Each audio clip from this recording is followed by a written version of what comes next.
toll na foo xam ne tappale mënatu cee ne suul mënatu ci ne xam nga amoon na temps am na ci kenn ki gën a siiw ci ñoom ñu naan il est séronégatif ñu ne waa d'accord baax na ci kaawam laa bëgg ñu waaye bañ ko gëstoo temps yi xam nga expertise day am mais le magistrat instructeur bu day xelam qu'est-ce qui s'est réellement passé parce que ñu bëri ci askan mbir mi ump na leen te comme yow dossier bi da nga ci am taxawaay vraiment léegi sax ñu tooñ la Mame Matar Gueye borom liste bi waaw xam nga dafa fekkoon sax le cas Ndiaga Seck ma doon xuloo régulièrement ci réseaux sociaux yi léegi bàyyi naa ko sax parce que c'est une perte de temps da ngay xuloo ñoo xam ne voilà kaaw Ndiaga Seck waaw cas boobu laay wax dafa fekk ni cas yi fi am yëpp parce que cas yi amuñu le même jour y a eu d'abord le cas Pape Diallo cas du borom la nuit du Mbassin là Djiby Dramé ak le banquier la Mamadou Lamine Dieng si ñi siiw ñooñu lañ njëkk a teg loxo waaye xam nga après ñoom ci seen bopp à cause en raison de la pertinence de ceux qui sont chargés de l'enquête ak tamit de la pertinence des experts de la division de la cybersécurité bu commissaire Djidiack Faye voilà enquête bi dem na ba ubbi yeneen i bunt ñu daal di entrer en voie d'arrestation d'autres personnes il s'y ajoute que ñoom ci seen biir dañ doon weerante loo tax nag cercle bi di yaatu muy yaatu ba ñu jàpp ñi ñu jàpp yëpp waaye nag bu ci cas bu ci am mais Jamra librement ndax ñun kenn moomuñu dañuy toog ci dañ leen di guerre dañ leen di financer looloo ci gën a tuuti daf ko orienté dafa bañ diw waaw kenn moomuñu dañuy toog naqarlu d'abord kaaw Pape Cheikh Diallo parce que il animait l'émission religieuse la plus célèbre du mois de Ramadan ñun naqarlu nañ loolu ba j'avais même cité l'article le chapitre 63 du Saint-Coran muy suratul munafiqun nga xam ne ci la yàlla di rëbb ñi nga xam ne dañu am un masque qui n'a rien à voir ak nañu mel ñoom intérieurement noonu la ñu naqarloo ka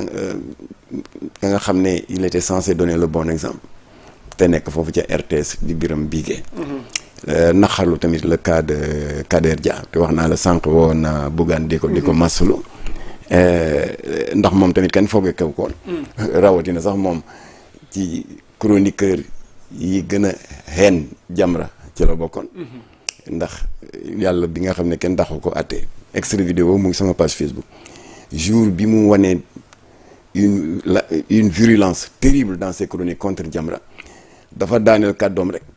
parce que lu ne yàq na ma ko waaw jóg naan yaa ngi am liste gi war nañ ko xoolaat nangam dafa génn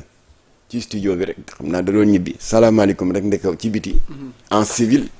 les éléments de la brigade de Kër Massar ñu ngi ko doon xaar ne ko càppat yóbbu alors ñu naqarlu le fait que waaw mu daal di kii doon masque ndekete mu ngoon ci biir waaw ñii nga xam ne tamit ils me sont très proches mu di waa Malikia TV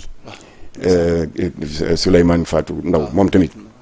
Malikia TV gëjuma fa 15 jours plus tard amoon naa fa benn émission c'est des gens très sympathiques foofu tamit ba ma yëgee ne ñoom tamit ils ont été éclaboussés Jamra daf ci def taxaw seetloo naqarlu que ñii ndekete ñu ngi doon wéyaale loolu comme si de rien n'était man naqarlu ko waa léegi Ndiaga Seck mooy kan ba kaawam bu jibee Jamra waru cee wax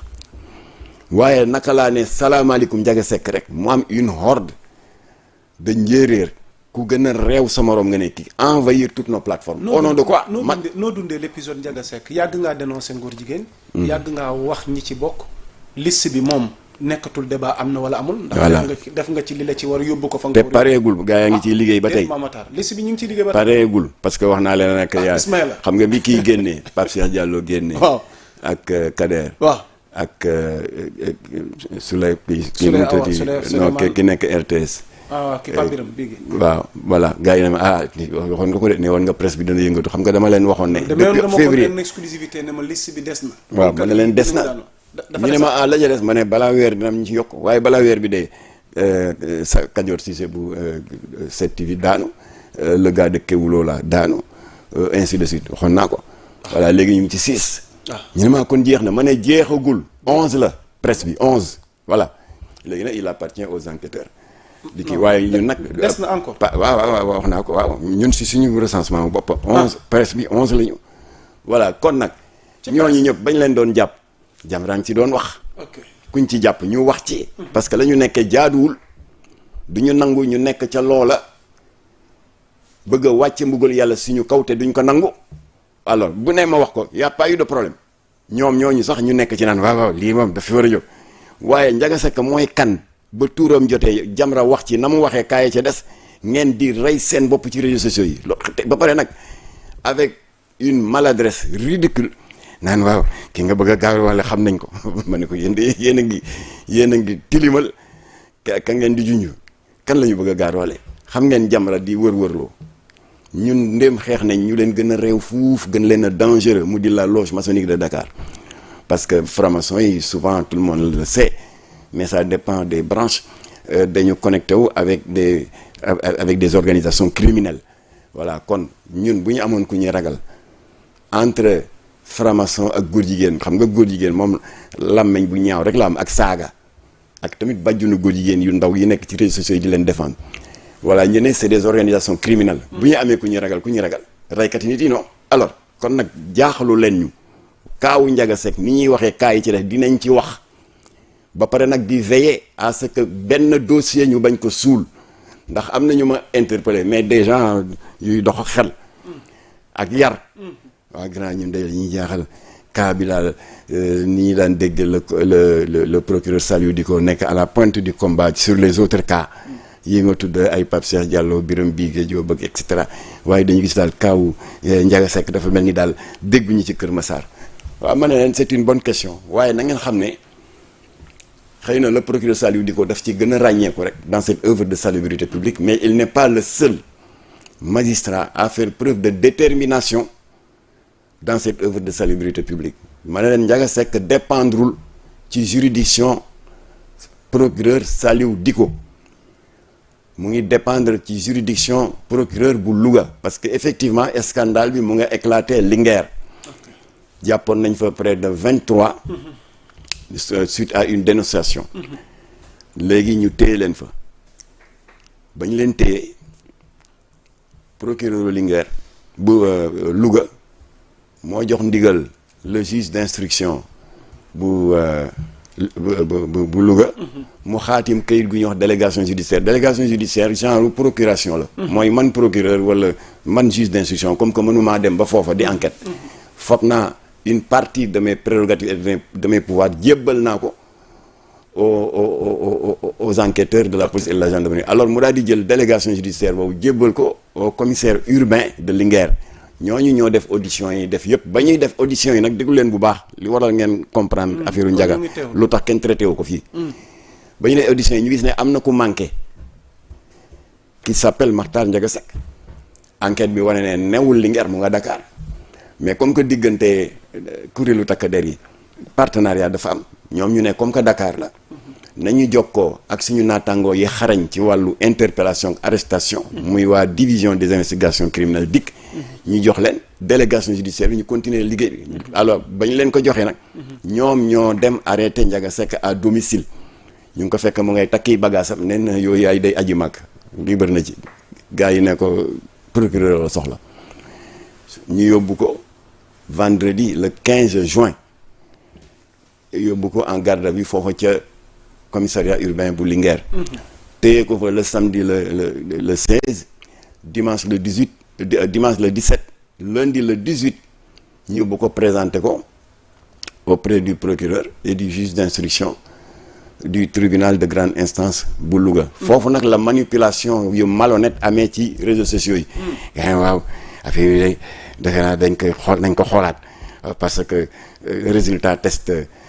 statut sérologique bi génn na il paraît que il n'est pas séropositif loolu lañ ci xam loolu tax nag procureur bi def fulla daal di ne juge d'instruction bi continuellement gëstu bi parce que yoon may na ko mu def contre expertise kooku c'est légal dans donc c'est ce qui a donné alors mu ne en attendant gàllal ci loosam li jot a fës mu di 3 chefs d'inculpation yi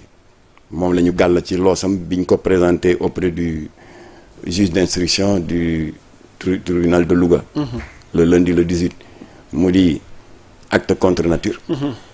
ñaareel ba association de malfaiteurs. ñetteel ba collecte illicite de données à caractère pornographique. En attendant contre-expertise di am. waaw contre-expertise nag am na.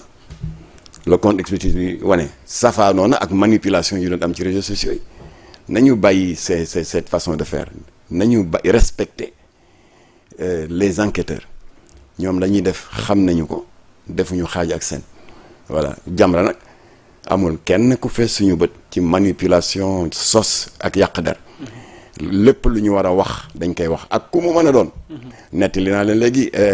As John baayam suma xarit la kaam dama ciy wax baayam mu ngi tudde Mbay John. ok mu ngi dëkk fii ci Thiès. macha allah. bërka démb la ma wax sax ne ndax carte de membre 2026 Jamra yi génn. foo ci toll. voilà ma ne ko dafa jeexoon léegi ñu ngi defar yeneen mu ne daal bu loo bi ñëwee nga jox ma sama gars yaa ngi koy laaj fii ci Thiès. baayu As John la As John jàpp nañ ko. alors léeg-léeg bu demee.